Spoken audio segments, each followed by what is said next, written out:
D N ಜೀವರಾಜ್ಗೆ big shock ಕೊಟ್ಟ supreme court. July 23ರ ತನಕ ಟಿಡಿ ಗೌಡ್ರೆ ಶೃಂಗೇರಿ ಶಾಸಕರಾಗಿರ್ತಾರೆ. ಡಿಎನ್ ಜೀವರಾಜ್ಗೆ ಬಿಗ್ ಶಾಕ್ ಕೊಟ್ಟ ಸುಪ್ರೀಂ. ಜುಲೈ 23ರ ತನಕ ಟಿಡಿ ರಾಜೇಗೌಡ್ರೆ ಶೃಂಗೇರಿ ಶಾಸಕರು. ಶೃಂಗೇರಿ ವಿಧಾನಸಭೆ ಚುನಾವಣೆಯ ಅಂಚೆ ಮತ ಎಣಿಕೆ ವಿವಾದ. ಚುನಾವಣಾ ಆಯೋಗದಿಂದ ಮರು ಮತ ಎಣಿಕೆ ದಾಖಲೆ ಸಲ್ಲಿಕೆ. ಶಾಸಕ ಟಿಡಿ ರಾಜೇಗೌಡ ಸಲ್ಲಿಸಿದ ಮೇಲ್ಮನವಿ ವಿಚಾರಣೆ. ಪ್ರತಿವಾದಿಗಳಿಗೆ ಇನ್ನೂ ನೋಟಿಸ್ ಜಾರಿಯಾಗದ ಹಿನ್ನೆಲೆಯಲ್ಲಿ ವಿಚಾರಣೆ ಜುಲೈ 23ಕ್ಕೆ ಮುಂದೂಡಿದ ಸುಪ್ರೀಂ ಕೋರ್ಟ್. ಯಥಾಸ್ಥಿತಿ ಕಾಯ್ದುಕೊಳ್ಳಲು ಸೂಚನೆ ನೀಡಿದ ಸುಪ್ರೀಂ.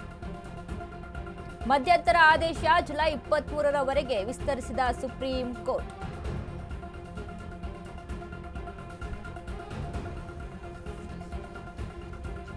ಡಿಎನ್ ಜೀವರಾಜ್ಗೆ ಬಿಗ್ ಶಾಕ್ ಕೊಟ್ಟಿದೆ ಸುಪ್ರೀಂ ಕೋರ್ಟ್. ಜುಲೈ 23ರ ತನಕ ಟಿಡಿ ರಾಜೇಗೌಡ್ರೆ ಶೃಂಗೇರಿ ಶಾಸಕರಾಗಿರ್ತಾರೆ. ಮರು ಎಣಿಕೆ ಆಗಿ ಅಕ್ರಮ ನಡೆದಿದೆ, ಅವೈಜ್ಞಾನಿಕವಾಗಿ ಚುನಾವಣೆ ಆಗಿದೆ ಅನ್ನುವಂಥ, ಸರಿಯಾದ ರೀತಿಯಲ್ಲಿ ಮತ ಎಣಿಕೆ ಆಗಿಲ್ಲ ಅನ್ನುವಂಥ ಆರೋಪ. ಹೀಗಾಗಿ ಮರು ಎಣಿಕೆ ಆಗಿ ಅಲ್ಲಿ ಜೀವರಾಜ್ ಬಿಜೆಪಿ ಗೆಲುವನ್ನ ಸಾಧಿಸ್ಕೊಂಡು ಬರುತ್ತೆ.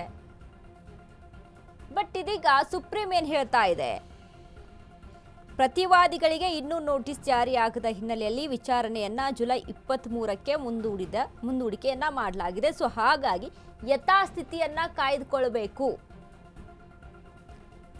ಸುಪ್ರೀಂ ಕೋರ್ಟ್ ಸೂಚನೆಯನ್ನ ನೀಡಿರುವಂಥದ್ದು.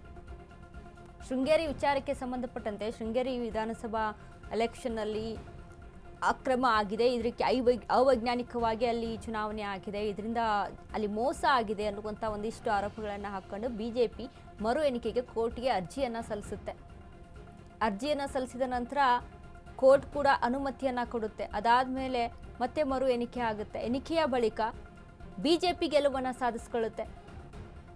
ಸತ್ಯಕ್ಕೆ ಸಿಕ್ಕ ಜಯ ಅಂತ ಬಿಜೆಪಿ ವಲಯದಲ್ಲಿ ಕೇಳಿ ಬಂದರೆ, ಕಾಂಗ್ರೆಸ್ ವಲಯದಲ್ಲಿ ಇದರಲ್ಲಿ ಏನೋ ಅಕ್ರಮ ಆಗಿದೆ, ಇದನ್ನ ನಾವು ಪ್ರಶ್ನೆ ಮಾಡ್ತೀವಿ, ಮತ್ತೆ ನಾವು ಕೋರ್ಟ್ಗೆ ಈ ಕುರಿತಾಗಿ ಮನವಿಯನ್ನ ಸಲ್ಲಿಸ್ತೀವಿ ಅಂತ ಡಿ.ಕೆ. ಶಿವಕುಮಾರ್ ಸಹಿತ ಮಾತನಾಡ್ತಾರೆ.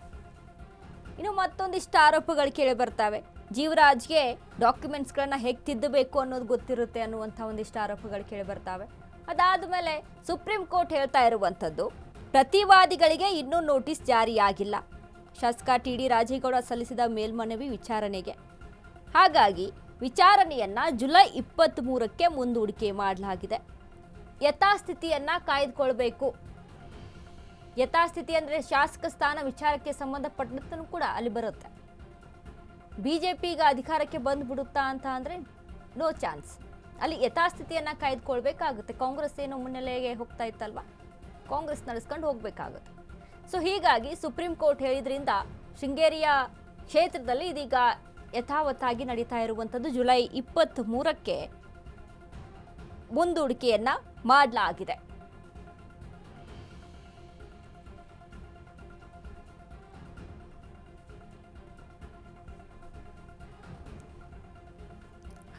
ನೋಡಿ, ಮರು ಎಣಿಕೆ ಆದಂಥ ಸಂದರ್ಭದಲ್ಲಿ ಬಿಜೆಪಿ ವಲಯದಲ್ಲಿ ಏನಂತ ಹೇಳ್ತಾರೆ, ಇದೇ ವಿಜೇಂದ್ರ ಮಾತನಾಡುವಂಥ ಸಂದರ್ಭದಲ್ಲಿ ಸತ್ಯಕ್ಕೆ ಸಿಕ್ಕಂಥ ಜಯ ಇದು. ಒಂದು ರೀತಿ ಕಾಂಗ್ರೆಸ್ಗೆ ಮುಖಭಂಗ ಆಗುತ್ತೆ ಈ ವಿಚಾರದಲ್ಲಿ. ಇದನ್ನ ಪ್ರಶ್ನೆ ಮಾಡಿ ಏನು ಅಲ್ಲಿ ಜೀವರಾಜ್ ಅರ್ಜಿಯನ್ನು ಸಲ್ಲಿಸಿರ್ತಾನೆ ಸುಪ್ರೀಂ ಕೋರ್ಟ್ಗೆ.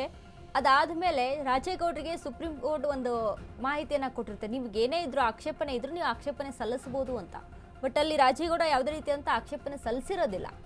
ಹಾಗಾಗಿ ಮರು ಎಣಿಕೆಗೆ ಅಲ್ಲಿ ಅವಕಾಶ ಮಾಡಿಕೊಡುತ್ತೆ. ಮರು ಎಣಿಕೆಯಲ್ಲಿ ಕಾಂಗ್ರೆಸ್ ಸೋಲನ್ನ ಅನುಭವಿಸುತ್ತೆ.